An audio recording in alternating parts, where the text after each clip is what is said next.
You want to guide us through the Oms? Oh. Yeah. Like how do we do the Om? Can you like explain a little bit like the Om and like you're teaching to your students? Oh, well, as we know, Om is the sound which created the universe. It was the first sound. What scientists call the Big Bang, the yogis call the Great Resounding, and the Great Resounding was Om.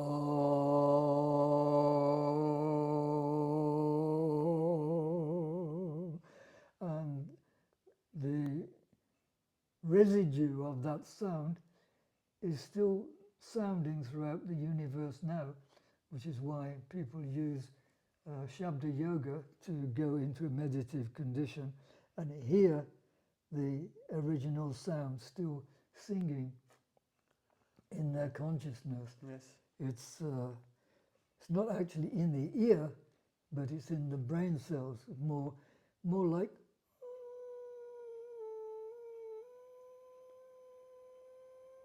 Kind of like static.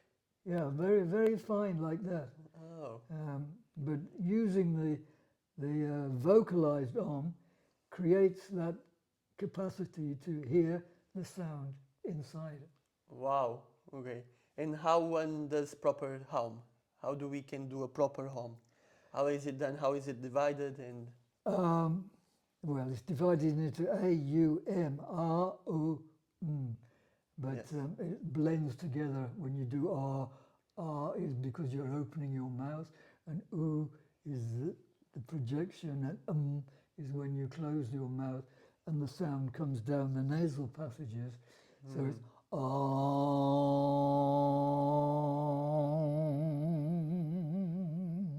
and the easy way to get accustomed to it is to make your tongue floating in your mouth and drag it backwards.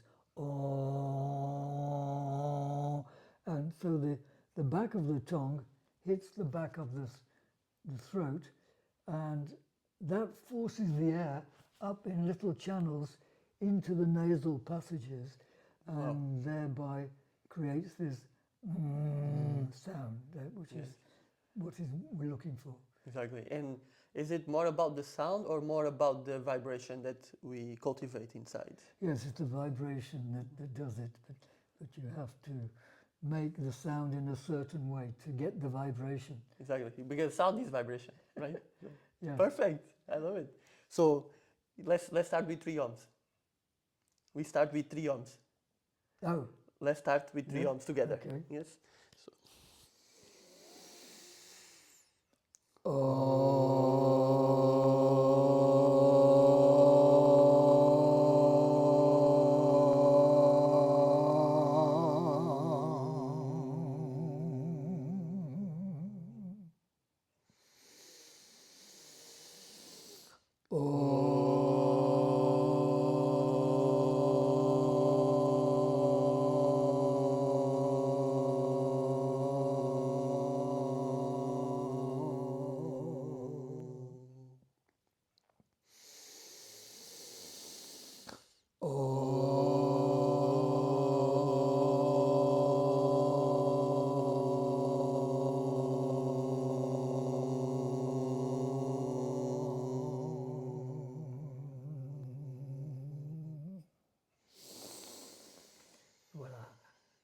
Wow, I was really like feeling the boo, boo, boo, boo, boo, boo, like from you, like boo, boo, boo, boo, boo, boo. Yes, I do a kind of oscillating sound. Very good. Namaste.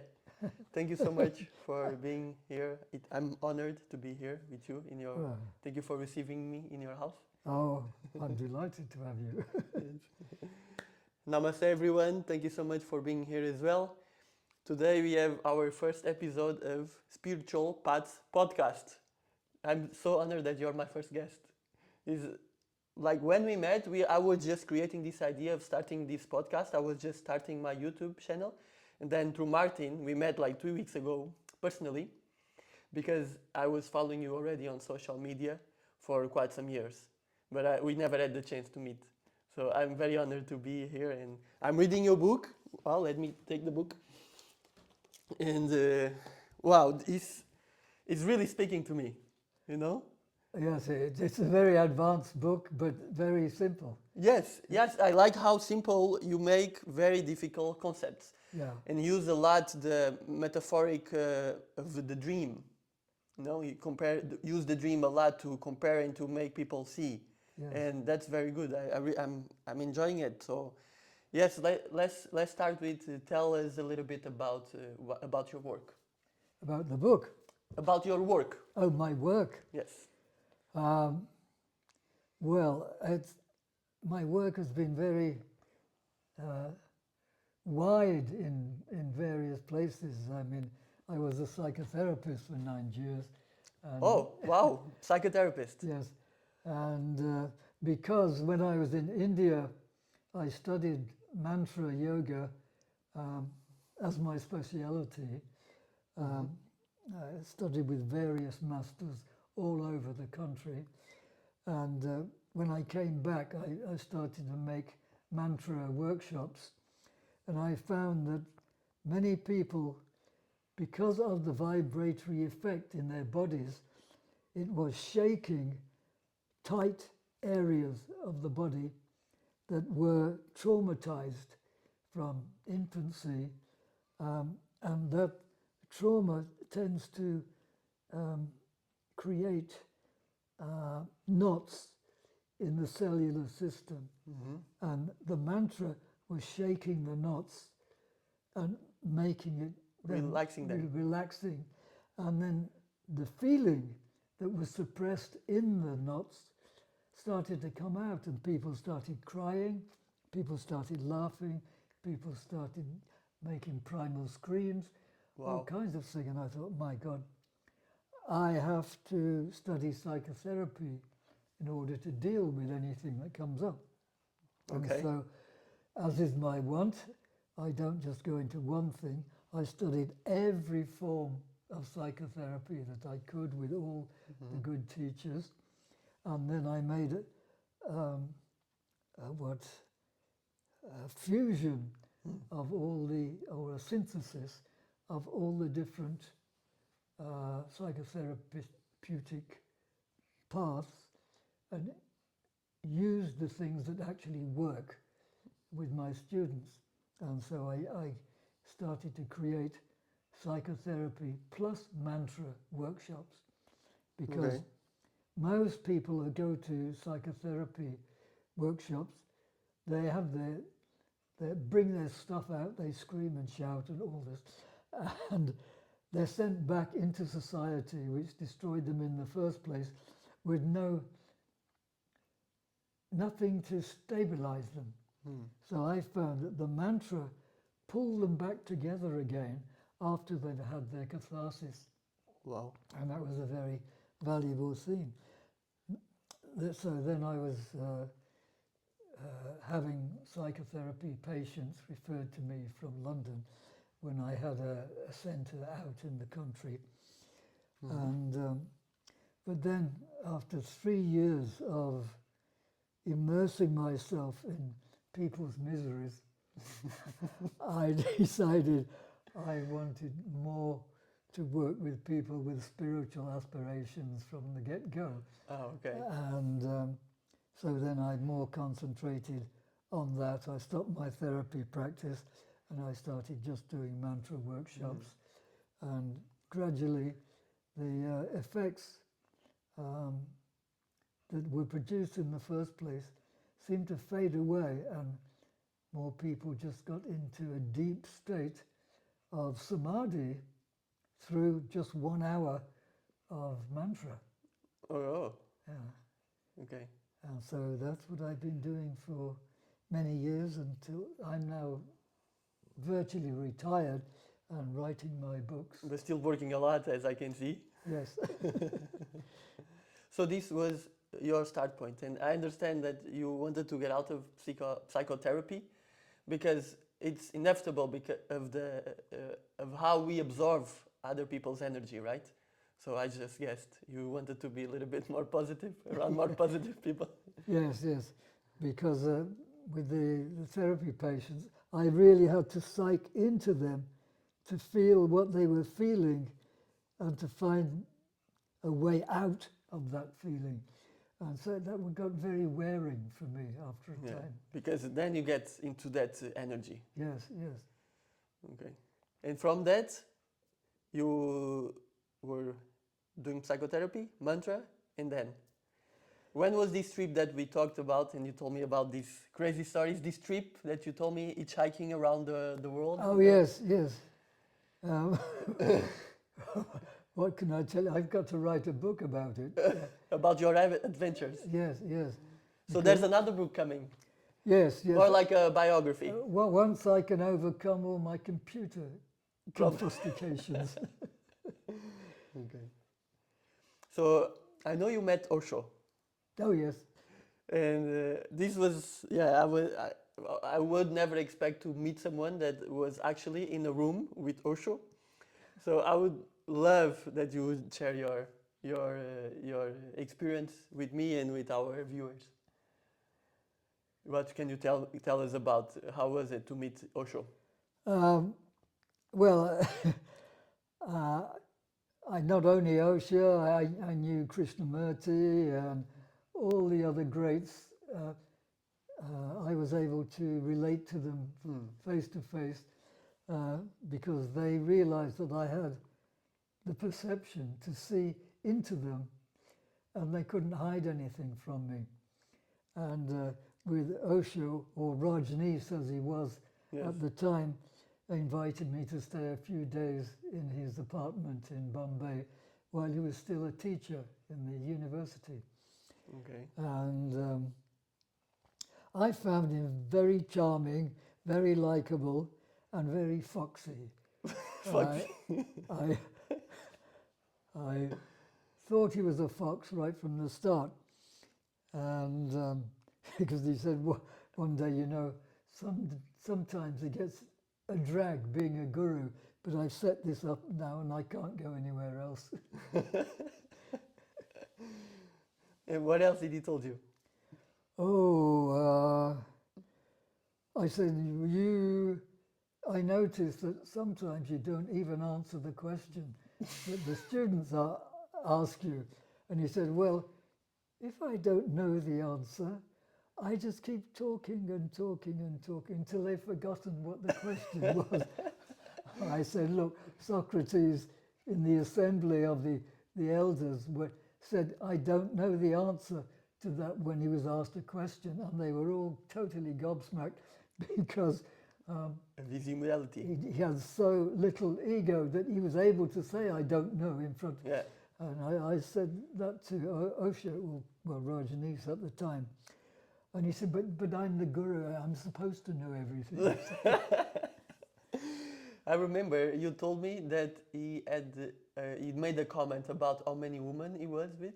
I was very intrigued by this. Yeah, well, because in the newspapers there was always, in the yellow press in India, there was always pictures of pregnant American girls that he'd made pregnant, allegedly. And I said, so I take it you are not a celibate? And he looked at me like this and said, I've had more women than any man on this planet. Okay. I just finished one of his books. It's called Sex and Super Consciousness, where he talks about sex and he talks about about celibacy, but to achieve celibacy, we should not renegade sex. So we should not fight against sex or feel ashamed about sex or anything. So I think his opinion is, in the book, at least for what I understood, is we should embrace sex so that eventually we get tired of it and we become celibate. Do you believe he became celibate like in his later years? He never did. And he wasn't so hot as a tantric master, because the girls I spoke to that had relations with him said it was all over in 2 minutes. So not very tantric. No. Okay. Well, let's continue. Tell me about other people. So you were also in Maharshi Ramana ashram. Which were you talking about Ramana Maharshi. Ramana Maharshi? Yes. Yes, he was already Dead? in another plane Yeah. by the time I went to stay at his ashram. Mm-hmm. But oh yes, because just before my 24th birthday, I'd been in Israel for a year working all kinds of weird jobs. Okay. I worked on a ship in Eilat. I was helping to build the Queen of Sheba Hotel. I painted murals in people's houses. I went to Timnah in the Negev desert to drill for copper in King Solomon's mines. I trained elephants. You Trained elephants in the zoo in Tel Aviv, Okay. and I ended up singing in a nightclub in Akko. And this was, you were 21? I must have been, yes, middle 20s or something. Okay, like okay. that. It started when you were 21? It Yes, started and then the trip? Okay. yeah. And so, no.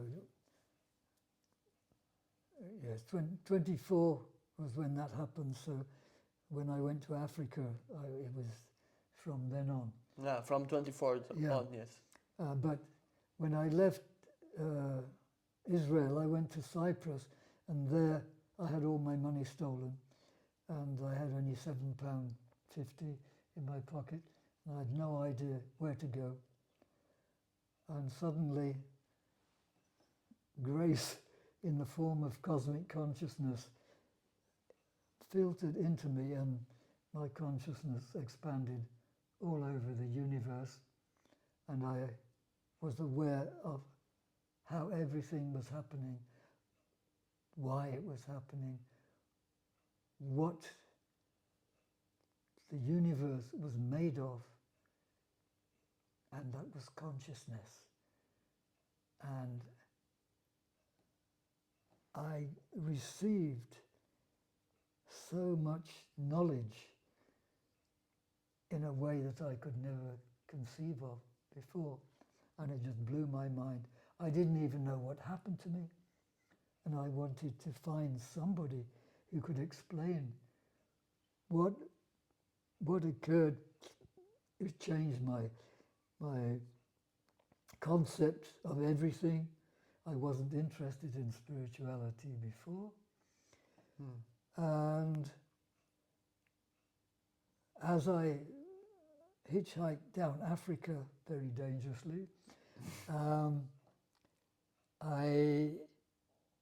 my body began to reject blood foods like fish, eggs,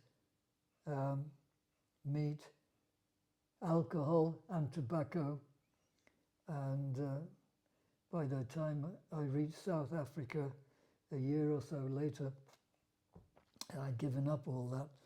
Anyway, I was walking past a bookshop in Johannesburg, and this picture of Ramana Maharshi okay, back to Ramana, yes. was on a book, and I But stopped. before you go there, sorry, just like when you were traveling in Africa, you were hitchhiking. Yes. Okay, you were hitchhiking. Yes. Okay, in this, you saw the book before all this, before you started your hitchhiking. No. After. I hitchhiked all the way down Africa, Yes. via Sudan and Ethiopia and Kenya and Tanzania, and all the way down. And then I got to This bookshop. this bookshop in Johannesburg, where I saw Ramana Maharshi's picture on the cover of the book, and I stopped and I said, he knows.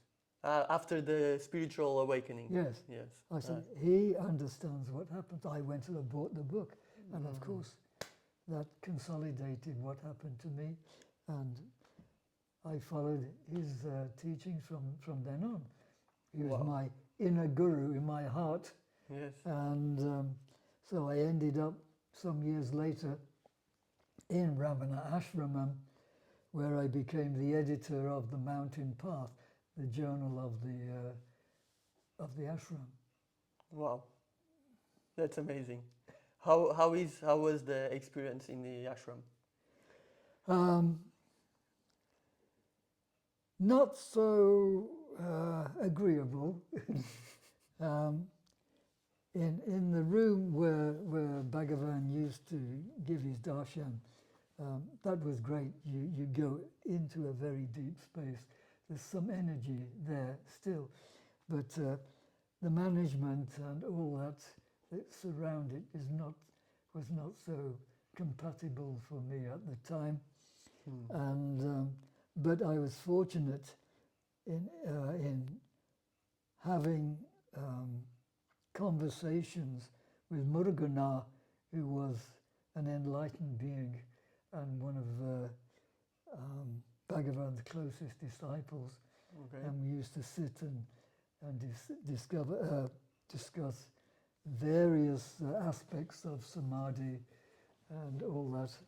So you have spiritual talks with him. Yes. Okay. And actually, Mrs. Osborne, who was the editor of the magazine at the time, wanted to retire, and so she's been looking for years for somebody who could write like her husband, Arthur Osborne, whose books about Ramana Maharshi were very famous, who introduced him to the West. And she decided that I fit the bill. So Okay. she invited me to be the co-editor, and in fact I was the editor-in-chief. She just altered things. I did the editorials, I did the articles and many things. Wow. And she just altered what she felt like at the time. Anyway, so when she told the management that she wanted to retire and she'd found somebody else, the president was very uptight, and he said, I don't want any more Europeans editing our magazine. I mean, it was created by a European, Arthur Osborne. Okay. And so there was a whole fight went on. And Ganesh, who was the editor of the magazine at the time, he wanted desperately to work with me. And so he left the ashram, and for 2 weeks he didn't speak to his father. And so, because of all this argy-bargy, I decided to leave. And so I wended my way In the ashram. off round the Cape of India instead. Okay. And where did you went after this? Where did I end up? Wow. I went to so many ashrams, about 360 ashrams. So I can't. Okay. So I didn't end up anywhere. Well, yes, I did. I ended up at the Theosophical Society in Madras, as was at that time. And I was given Madame Blavatsky's bungalow to create a centre for young people, because it was all old fogies who were supporting the Theosophical Society at the time, and people called it the Garden of Doddering Delights. The garden of Doddering Delights. You know. Doddering Delights. Okay. Doddering old people. Okay. And so I started a place called the Fire Garden. The fire god. Yes, and that attracted so many young people, and we were doing very well. Like doing spiritual talks and spiritual teachings. Yes. Yeah. But then people from the society decided that my teachings were not theosophical enough. Not spiritual enough. No, they were too spiritual beyond what they were teaching. Yes. And it wasn't their type of theosophy that they wanted, so they stopped that. So off I went again. There you go. Okay. And what were you teaching in this fire? Advaita principles, the highest what Ramana Maharshi teaches. That you learn in his ashram, or you learn from the books? I learned from the cosmic consciousness that I got, but I just was consolidated by Bhagavan's teachings, Reading his which books. aligned with my own experience. Wow. Wow, that's okay. So I've only taught my own experience of everything, which is why people find my book so authentic, because I've lived whatever I'm writing about. Exactly. Because you experienced it, and then through his books, you found the words. No, the Guru verse, as I call the universe, gave me the capacity to find the ways of explaining things that people could understand. Okay. And it's always been my nature to simplify everything in a way that anybody can follow what I'm teaching. Yeah, you found it through yourself, through Yes. your experience. Yes. Yes. Wow, beautiful. Okay, and I remember we talked that you met also Salvador Dalí. Oh yes, yes, yes. He was. How did this happen? You know, how did this happen? How did I? How did it happen?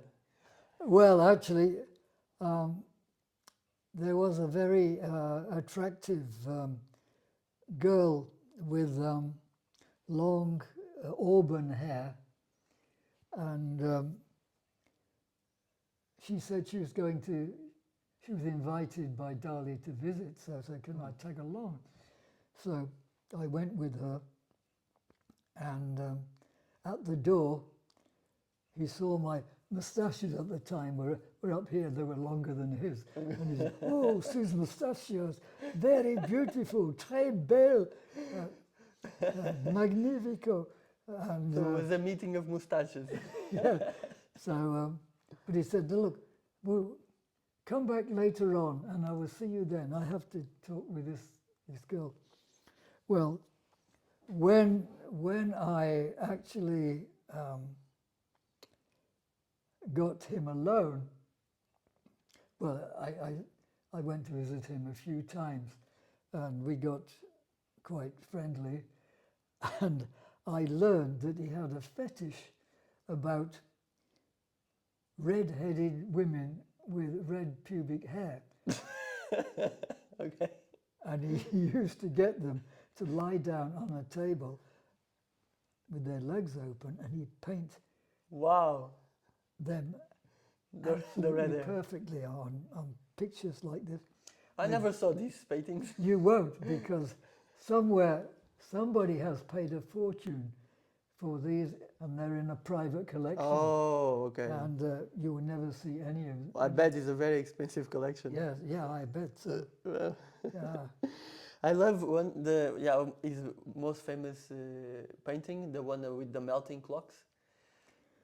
And Oh, I think for most people it's the soft watches. yes, Yes, on the desert with a branch and a soft watch melting over Yeah. the top. But when I was with him, he was actually painting the Battle of Tetuan, and he used to let me sit in his studio and watch him paint. Wow. And drink his scotch. Very expensive scotch. Yeah. The best. And I could see I could work like him with a very similar technique, which I have done with some of my paintings. But he said, "But you are very influenced by me." Of course, he meant. And I said, "Yes, well." So you learned some of painting techniques with him as well. Well, I picked up. You picked up, yes. Yes. Okay, so the melting watch painting, I always use this as an example of creativity, because we think that creativity is thinking of new things, right? But when we look at this painting, which is super creative, one of the most creative paintings ever, and we look at watches, we know watches, nothing new about that, and we look at melting, we know melting, also nothing new. So he just put them together You know, you just put, okay, melting watches, which never happened, right?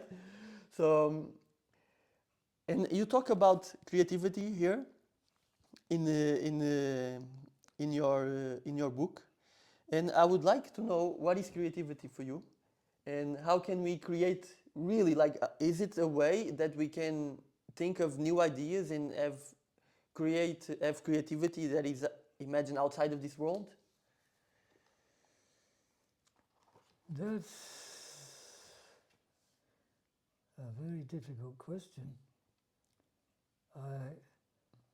I find that a lot of my creativity comes in dreams when I'm not in control of my brain, Okay. and the brain is then producing images that are not of this world. I don't, because when I write stories, I don't know where the creativity is coming from. It just comes. Like in my children's book, I started writing, and I had no plot, I had no direction, and I didn't know where I was going. And so Colin Wilson, who's a famous philosopher in England, said, "You don't have a hook." He said, "You've got to put a hook in there." So I had to think of some idea as to why this character was in the story at all. And that led me to create a cliffhanger at the end of every chapter in the book. And I didn't know how I was going to get the main character out of the cliffhanger situation. So I had to rack my brains for weeks, because I thought, if I don't know how to get him out, the reader's not going to know.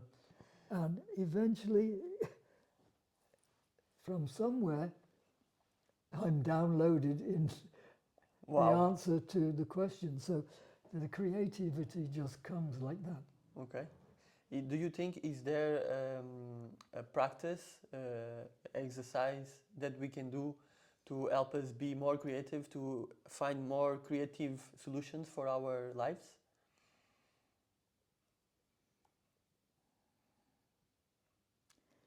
That I'll have to pass on that one for now. I can't.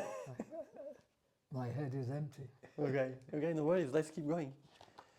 Let's see what else. What other appointments I made here in your book?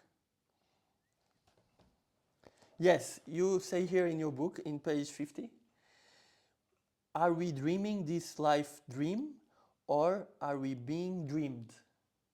And I was like, wow, this is a good question. And I had to ask you this, and I would love if you could elaborate on this. Take as much time as you need. Yes.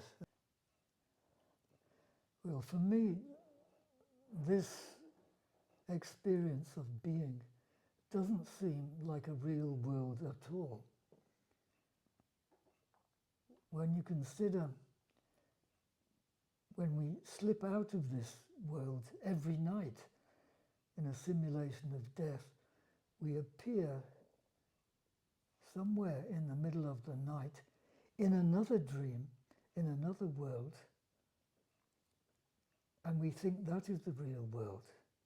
Yes. And anybody in that dream would try to convince you that this is just a dream, would say, "You're crazy, look at this. I cut my wrist and it's bleeding and it hurts." But as soon as you slip out of that dream and it's gone, you wake up again into this daydream. And how do you determine which is the reality? Because you think this daydream is the real dream. And I've had so many mystical experiences to show me the unreality of this world dream. And the fact that without the consciousness of the universe, giving us this limited consciousness, we wouldn't be able to perceive any kind of world at all. So are we actually doing the dreaming, or is the consciousness of the universe dreaming us? Like we are characters in our own dreams. Yes. Yes. Which we are, because all the characters you meet in your nightly dreams, you have created. Yeah, they only exist because I'm dreaming them. Yes, exactly. And how do we exist? Just because Yeah. the Guruverse is dreaming us. God, the universe is dreaming. Yeah, it makes sense. Yes. That's how I love about your book. Like you make it such like very deep and very difficult to understand concepts with the metaphorical dream. Very easy to understand. Yes. It's mind blowing when you delve into it deeply. Yeah, exactly. And even when you're in a dream, you can feel pain, you can see, you can hear, you can use the senses, right? Yes. And here in this life, we are using the senses, but even the senses are very limited because there's dogs can hear things that we cannot see, hear. Exactly. And We have very limited senses. Yeah, there's light, color that we cannot see, right? Yes. And so, it's... Yes, I have people saying, well, I have senses, I can feel, I can touch. I said, but that doesn't, you've got senses in your nightly dream too, but that doesn't make it any more real than this. Yeah, exactly, because if we are experiencing the world with our senses, but our senses are limited, actually, we are not experiencing this world as it is, because we are looking here and we see orange, but orange is just the color that is being projected. The color of the table is completely different. It's all but orange. Yes, we're seeing stars that died out thousands of years ago. We're seeing the light, stuff like that. We see the railroad tracks going to a point when they don't. All this kind of thing. Our senses are very fallible. Yes. It's mind-blowing, when you think about it. Okay, just one more from the book, because I'm just reading it from half. There's a part here that you are speaking about ego, and you say, have we actually got one, or are we merely indulging in a psychological habit of repulsion and retraction? And my question is, if ego doesn't exist, what is it that makes us want to do things? Maya. Illusion. Yes. Ego is Maya. It's an illusory effect. And it is attached to the sense of I. It's like this. I and ego are wrapped up. They're both sides of the same coin. And when the I and ego are together, then that is creating all your karma. It's creating new lifetimes or life dreams. And everything that we put onto the I is gathering future events or future dream lifetimes, because it all accrues to the ego sense and I sense. If you can get rid of the I sense, then you are free. We break the wheel of karma. Yes. And as Ramana Maharshi says, anyone who relinquishes the sense of I is automatically self-realized. Because when the I has gone, what is left but just realization? Awareness. Yes, the awareness. So, if we get to this state, imagine, don't we lose our will to just do anything? You lose will, yes, because will is attaching itself to the sense of ego. But did Bhagavan stop doing anything because he was self-realized? No, he cooked. He got up in the morning, he cooked, made the food for everybody. He made walking sticks out of branches of trees. He looked after the cows. You don't stop living and being just because you're realized. You are just simply awakened and you're seeing the world in a different way from everybody else. It's not something absolutely spectacular. There's no golden auras around the body, you know. I read somewhere that once we are self-realized, it's when we achieve samadhi, for example, that we get out of this world, that we ascend, or that we leave the body. No, not when you have samadhi. You are in the no mind space, that's all. Okay. And if you stay in it, then you become self-realized. But if you don't, then you go back to normality, or what's called normality. But as I say, at the end of my mantra sessions, everybody is sitting there for half an hour in samadhi. Okay. And but they come out of it and then they're back to their old attitudes. Yeah, it's true. Which is very disappointing. Instead of staying in that space, if you stay in the heart space and the mind space and just be, instead of jumping straight back into the I and the ego sense, then you would stay in the state of awakening all the time. But people don't grasp this.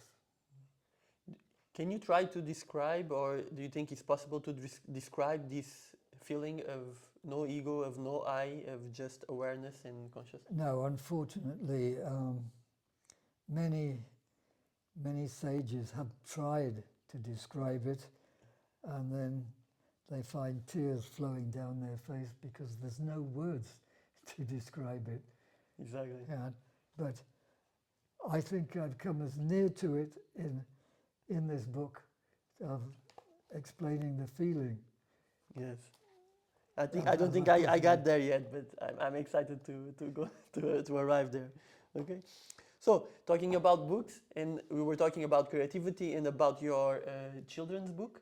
I heard you the other day, dictating to record your voice for the audiobook, and I really enjoyed it because it sounds very, very good. Could you read us a little bit of one of your favorite passages of the book, of your children's book? Well, I don't know if I have any favorite passages now. The one you're saying was like very poetic and with rhyme, and I just felt it was very nice. Is it what? It was with rhyme, you know. Yes, yes.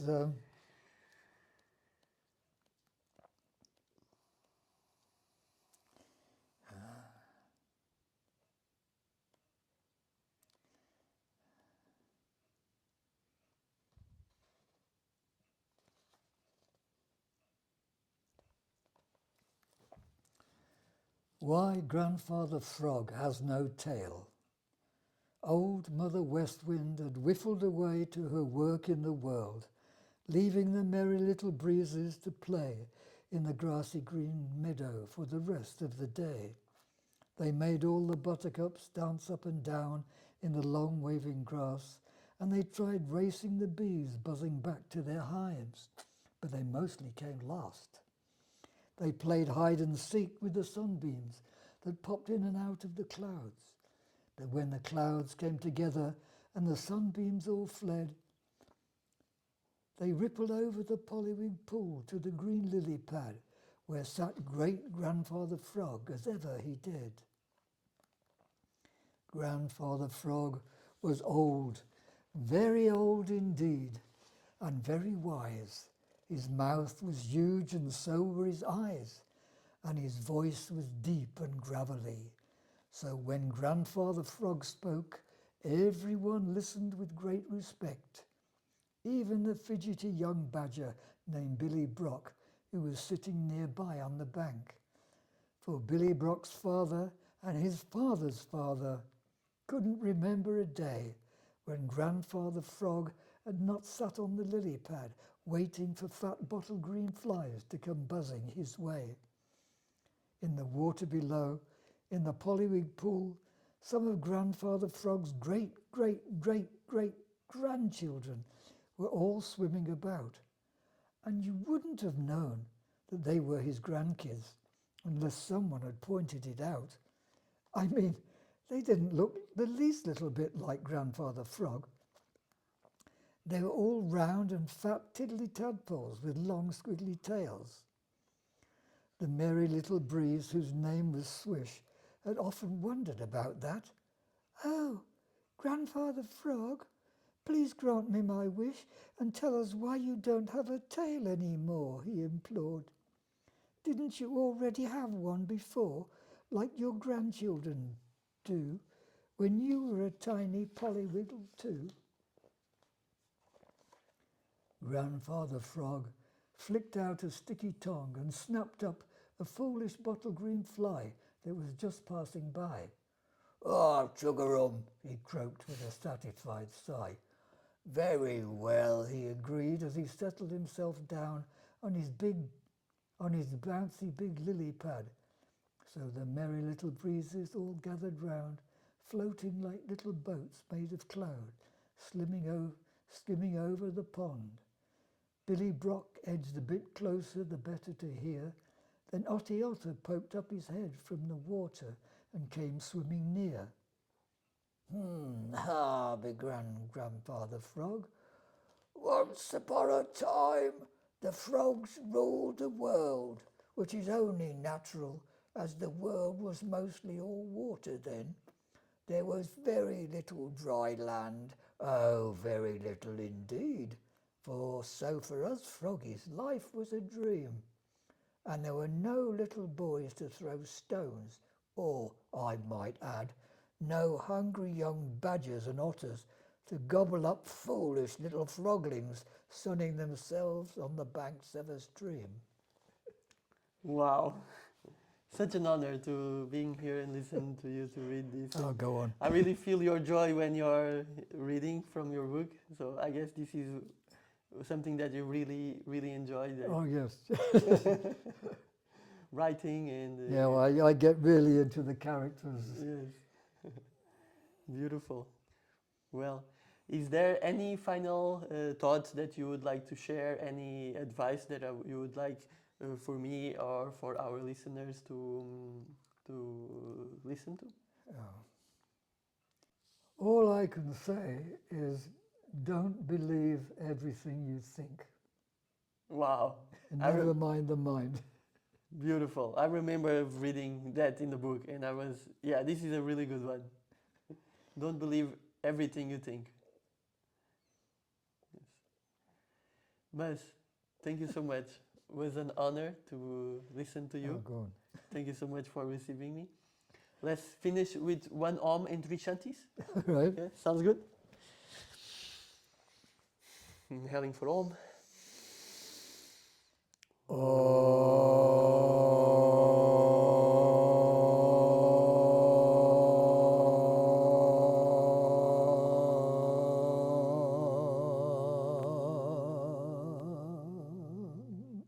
Hari Om Tat Sat.